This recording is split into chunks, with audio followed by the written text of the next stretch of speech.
এক সময় এটা জমিদার বাড়ি ছিল, তার কিছু কিছু স্মৃতি এখনো রয়ে গেছে। মানে এক সময় জমিদার ছিলেন, এখন কিছুই নেই। এখানে একটা কুয়ো আছে না? এই কুয়ার পানি খান তো না? হ্যাঁ, মেলা কদিন চলবে না? হ্যাঁ বাবা, বেঁচে থাকেন, সুখে দোয়া করে না, উনিও ভালো হয়ে যায়। কিরে এখন কি আরামে আছিস তো? হ্যাঁ, থাক, হ্যাঁ বাড়িতেই থাক। আসসালামু আলাইকুম।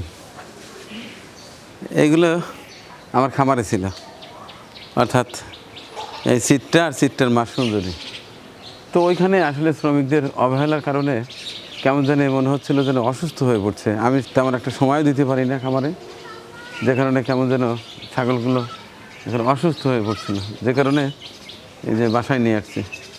এই যে আর একটা আয় আয় আয়, এই বাচ্চাটা একেবারেই দেখেছে অসুস্থ হয়ে গেছিলো, পরে এটাকেও নিয়ে আসছি। আসলে পশু পাখি একেবারে সন্তানের মতো করে যত্ন করতে হয়, শ্রমিকদের আসলে হয় না, যে কারণেই সিংহভাগ খামারে বন্ধ হয়ে যায় শুধু শ্রমিক সমস্যার কারণে।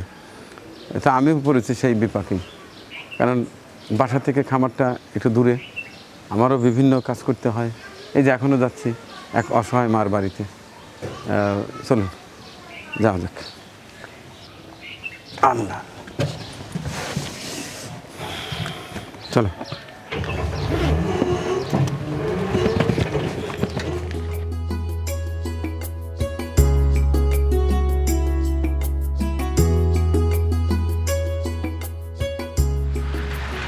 আল্লাহ আল্লাহ, চলে এলাম। কি চমৎকার! হ্যাঁ, গ্রামের গরুগুলো এইভাবেই সকালে দানাদার খাবার খাওয়িয়ে, ঘাস পানি খাওয়াইয়ে গাছের নিচে বেঁধে রাখে মাটিতে, তাতে খুরোগুলো ভালো থাকে এবং এরা সুস্থ থাকে। আসুন। আদাব বাবু। হ্যাঁ, আপনি নাকি আমার বাড়িপুর গেছিলেন বাবা? পান নাই না, হ্যাঁ, ওই বেটা করলো যে যখন হবে তখন যাব আমরা। হ্যাঁ, আপনার একটা ঘরের ব্যবস্থা হবে। ওয়ালাইকুম আসসালাম। দিয়েন বাবা, লক্ষ্মী সোনা বাবা করে দিয়েন, ও গড়ে পানি পড়ে। বসে আসেন বাবা, বাড়ির মধ্যে এসে। না, আমাকে বাড়িয়ালি বললো যে সেই মাটা আসছিল, আমি তো তখন বাইরে ছিলাম, আচ্ছা শুনেই চলে আসি। ভালো করছেন। আচ্ছা চলেন দেখি। বসেন, বাড়ির মধ্যে আসেন। না না, চা খাবো না, চা খাবো না। দেখলাম আপনি গেছিলেন, যা অন্তত দেহাটা তো করে আসি।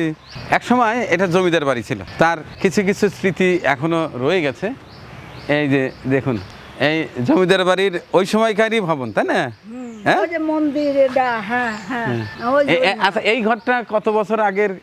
আপনি কত? আমরা জন্মের থেকে এইরকমই দেখতেছি, বুদ্ধি পড়ার থেকে এইরকমই, লোকজন ছিল না। তাই? হ্যাঁ। আচ্ছা, এই ঘরে কে থাকতো? এ ঘরে রান্নাঘর, এটা বাপির রান্নাঘর আছিল। এখন এগুলো সব পরিত্যক্ত।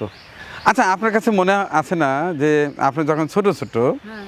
আপনার বাবা মা যখন বেঁচে ছিল, আপনাদের এখানে জমিদারি কেমন ছিল? এই ধরনের না, আমরা জমিদারি দেখি নাই, সরকার তো নিয়ে নিছিল, আমাদের জন্মের আগেই জমিদারি নিয়ে নিছিল সরকার।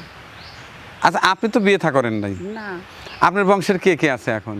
এখন আর কেউ নাই তো এখানে, ওই যে এক ভাই আছে, খুড়তাতো ভাই, ওই যে দিলীপ, আর তাছাড়া কেউ নেই। কেউ নাই? না। আপনি এখানে একাই থাকেন? হ্যাঁ। মানে এক সময় জমিদার ছিলেন, এখন কিছুই নেই। এখন ফকির। আচ্ছা আসেন আসেন, একটু ঘুরে ঘুরে দেখি। একদা এই স্থানটি ছিল একেবারে জমজমাট, ছিল জমিদারের হুঙ্কার। হ্যাঁ, পাইক পেয়াদা, হাতিশালায় হাতি, ঘোড়াশালায় ঘোড়া, কত কি ছিল। এখন সময়ের পরিবর্তনে সব কিছুই পরিবর্তন হয়ে গেছে। এখানে একটা কুয়ো আছে না? এই কুয়ার পানি খান তো না? হ্যাঁ, হ্যাঁ, কুয়ার পানি এখনো খাওয়া হয়। সুন্দর পানি, হ্যাঁ, এখানে কাছের মতন ঝকঝক করে। কুয়া কিন্তু এখন দেখাই যায় না। না না, হ্যাঁ, আগে ছোটবেলা দেখতাম অনেক বাড়িতে ছিল, হ্যাঁ। এবং এই পানিগুলো আয়রন মুক্ত, টলটলা ঠান্ডা, কি চমৎকার। কাছের মতন, হ্যাঁ, কাছের মতন পানি। এই কুয়োটার বয়স কত দিন হতে পারে? 200 বছর হবে, আমরা বুদ্ধি করে দেখতেছি এইরকম। এই পানি কি তুলে এখন গৃহস্থলীর কাজ করেন? হ্যাঁ হ্যাঁ খান? হ্যাঁ, খাই, মানুষে নিয়ে যায়, ওই যে ওষুধ করে খাওয়ায়। হ্যাঁ, ওই কবিরাজরা কয় যে কুয়ার পানি লাগে। পরশু দিনও একজন ওই মধুপুর থেকে নিয়ে গেছে, এত বড় কলসি ভরে। আচ্ছা আচ্ছা চলেন।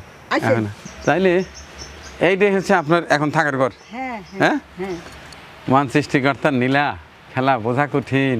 এটা একসময় জমিদার বাড়ি ছিল, এনে সেই জমিদারির বংশধর বাবা মা আত্মীয় স্বজন এখন কেউ নেই, বিয়ে থা করেননি, ভিটে আছে, কিন্তু সেই ভিটের উপরে দেখেন কি জীর্ণ শীর্ণ ঘর। তাইলে এখন দিনপাত কীভাবে চলে বলেন তো মা? খুব কষ্ট, গেছিলাম আপনাকে পাইলাম না, আর কি বলবো, কষ্টেই চলি, খাওয়া তো লাগেই, কষ্ট করেই চলা লাগে বাবা। আচ্ছা, আপনার ঘর আল্লাহ চাইতো একটা ব্যবস্থা হয়ে যাবে। আপাতত কিছু টাকার ব্যবস্থা করি, একজনের করে টাকা আছে সেটাই দিয়ে যাই। আফজাল হোসেন, লন্ডন, ওনার মা অসুস্থ, তার সাদাকার জন্য 10,000 টাকা আছে, এটা আপনাকে দিয়ে যাই, আপনার বহুত কাজ দেবে। আল্লাহর কাছে দোয়া করেন আল্লাহর কাছে সব সময় দোয়া যে করি বাবা, ওর মা অসুস্থ, সব সময় দোয়া করি বাবা, যেন সুস্থ হয়ে ওঠে। হ্যাঁ, ওনার 10,000 টাকা আছে। 1 2 আল্লাহ দয়া করি। 3 4 5 6 7 8 9 10।